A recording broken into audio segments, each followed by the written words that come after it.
जंगल में एक प्यारा हरा भरा कार्टून जैसा तोता रहता था। वो बहुत भोला और मीठी आवाज में गाना गाता था।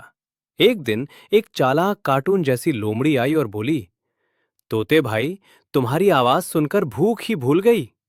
तोते ने मुस्कुराकर कहा, अगर अच्छा लगता है तो दोस्त बनो। लोमड़ी को शर्म आ गई। उसने चालाकी छोड़ दी और बोली, चलो दोस्ती करते हैं। उस दिन से दोनों सच्चे दोस्त बन गए। सीख, अच्छाई से चालाकी भी बदल सकती है।